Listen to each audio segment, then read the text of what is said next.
Hello everyone, my name is Antonio Cooper with Destination Ann Arbor, and today we are here with Anna Deevers of Millie's Coffeehouse. How's it going? It's going really well. Yeah, Awesome. Thanks for being here. Awesome. And today we are discussing women-owned businesses in the Manchester area. So my first question is, how did you come up with the premise for Millie's Coffeehouse? Well, Millie's Coffeehouse is named after my mom. My mom's name is Millie, and there wasn't a coffee shop in Manchester. And a lot of people kept talking about how they wanted a coffee shop here. And one of my friends, when we were out to lunch, she said, Anna, why don't you open a coffee shop? And I was like, okay. So it just really stemmed from there of an idea. For somebody who's never been here before, what's one thing they should know as soon as they step through the doors about your business? They should know that they are going to be very well taken care of and have an array of delicious options as well. A person walking through the door should expect to have a friendly face behind the counter and know that their cup of coffee or smoothie or tea that they're going to receive is going to be absolutely delicious and exactly however they want it to be made. And your business just turned 2 recently. Yes. How was that experience first off? Well, it was kind of a long journey getting here, it seems like, but then it goes so fast. Tough road. We've got lots of ups and downs with any small business, right? With the economy and inflation and just how the ebb and flow of everything. But turning 2 is really exciting because we've made it this far and we have a lot of exciting things to come. And speaking of that, what do you anticipate for like years 3 or years 4? Well, we are in the process of adding a golf simulator. Yeah, so we have a yoga studio in the back, and we offer a couple classes a week. But the idea was presented to me especially during the winter months, because people are looking for things to do, and especially out in the Manchester area. And it was presented to me to maybe add a golf simulator inside, and I was like, that is a fantastic idea. So we are actually in the process of installing it right now, and we should be up and running by October 1st, offering that to the public. We'll have hourly play, leagues, winter leagues. If someone wanted to come in and offer lessons, something like that, they're welcome to. Yeah, it's a pretty cool system. It tracks your ball speed, it tracks your hitting, spin. I'm not a golfer, but it sounds really, really cool. That is super awesome. And along with owning this business, you also own Exhale Yoga. How did owning that business translate into your knowledge for running this business? I've been self-employed since my early 20s, and working within other businesses, real estate, car sales,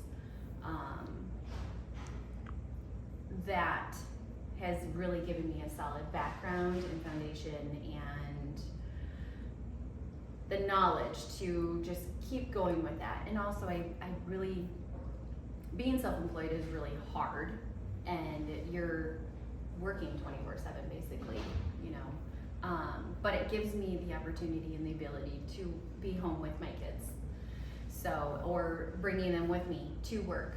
So it does give me that flexibility, or if they're sick or if an emergency happens, I can be there for them. So I really love that aspect of it. It has its downfalls where I am working from the moment that I wake up to the moment that I go to bed. You know, there's something that always has to be done. But I opened Exhale Yoga, oh my gosh,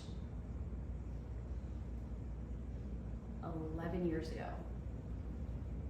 So, and I opened Exhale in a different location down the street, a couple blocks away, and have had Exhale Yoga for that many years. And then coffee idea, I love coffee. That's my thing every day.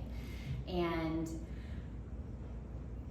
what happened was I was pouring so much money into buying coffee from other chains, and I was tired of wasting all that money and just dumping it out, because by the halfway through the cup it just didn't taste good, or it just wasn't very good. And you're spending $6-7 on a cup of coffee, and it's like, okay, this is not a good hobby. This is very expensive.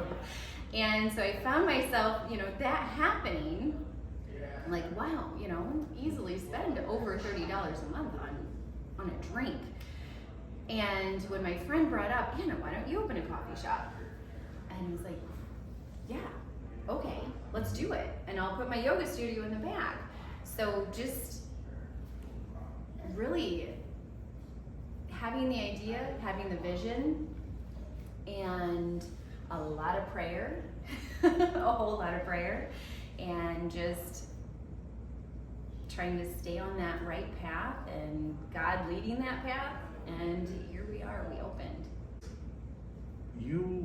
It was a quote that you said, that you bring a family-owned, family-style atmosphere to your businesses. Tell me about that, just the thought process and the execution behind seeing that vision and going forward with it. Naming it after my mom, in our mission statement, is brewed with love. My mom she's still alive. She's absolutely one of my best friends, and talk to her daily. She lives out in Arizona. And the aura that encompasses her is family, roots, strength, sticking together. I mean, she was the glue in our family.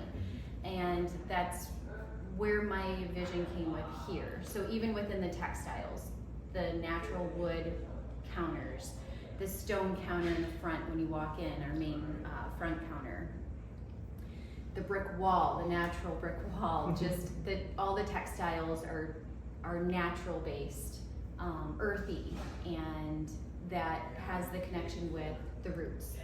And family, when I hire someone in, or when we go through interviews, that's something that I point out, is that we're all here together and we work together as a family, as a team, as a unit.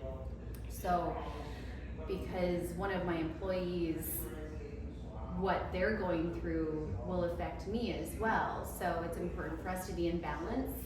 It's important for us to stay a team and keep that communication. So really that family style, family business, it just gets ingrained into everything that we do here. Right down to the drinks. You have a friendly smile right when you walk in, and it's more than just, here's your drink, see ya, be on your way. It's you're passing off a cup to someone that could be something that's actually going to brighten their day. So you could be the first face that someone sees in the morning, and you have the opportunity to make them feel better. You have the opportunity to spread that kindness to them. And it might sound cheesy, but we do that through every cup of coffee that passes over that counter. We are small, we are local, and we really grasp onto that and value that in everybody that walks through our door. We noticed when you came in that there's a lot of elephant imagery, and there's a lot of elephant symbols, and what's going on there? Had this idea, it kind of stemmed from childhood. My mom thought that I used to have an imaginary friend that was an elephant. I don't know where she got that idea, but anyway, we went with it and found the geometric design of an elephant and just loved it and loved the idea. So anyway, kind of pulling from that, the elephant symbolizes family and balance and roots, basically kind of encompassing everything that we've been instilling here in our mission statement. So ironically, so now we have our geometric elephant design and love it. I mean, we get so many compliments on it. It's pretty cool. We sometimes just have elephants show up. Like a lot of our elephants that have been given to us have been gifted. And we have a wood carved geometric design elephant. That was one of our grand opening gifts from a special customer of ours. And little tiny elephants, ceramic elephants. Sometimes you show up one morning, there's a new elephant. It's pretty cool. It's kind of become a thing, but yeah, it's based on the whole meaning behind the symbolism of the elephant. So let's talk about the menu. How do you come up with the menu? How do you come up with the fall seasonal items, and just how do you go about changing or adding? The nice thing about not being a chain is you have the liberty of creation and having fun with different syrups and different recipes. Our smoothies, we use Tarani. We use Tarani syrups, and we use that brand because, well, Tarani is also a women-owned business, and they are embarking, I think, upon 100 years of instatement. So Tarani uses a cold press process, so the syrup flavor stays within the drink until the last drop. Whether you reheat it, it doesn't change the flavor of the drink. Jenna and Riley, the two that I have that work for me, they're absolutely amazing. They have so much fun coming up with different recipes, different ideas throughout the different seasons, and some of the creations that they come up with are pretty awesome. And we do have a whole recipe book, so if someone comes in that was here last year, let's say visiting family, and they come back, can I still get this? It was called let's say for example, Campfire Mocha, and it's marshmallow, chocolate, and caramel, and yeah, of course, because we keep our supplies in, so if you come back, you can always have the same one. You offer events here as well. We do. That will actually start to probably become more limited because the golf simulator takes up a vast area of this space. But it will be available if people want to hold parties, hold birthday parties. We've done birthday parties back here. You could do baby showers, wedding showers, bachelor or bachelorette parties back here, something like that, and encompass, a fun gaming experience with it. With the simulator too, we have the opportunity to offer movies as well. So we would like to do maybe a night a month here, Millie's movie at Millie's. Millie's movies? Movie at Millie's, yeah. So we have the space, and we're always open to sharing it with the community. Awesome. Ladies and gentlemen, this has been Anna Deevers with Millie's Coffeehouse. Thank you very much. Thank you.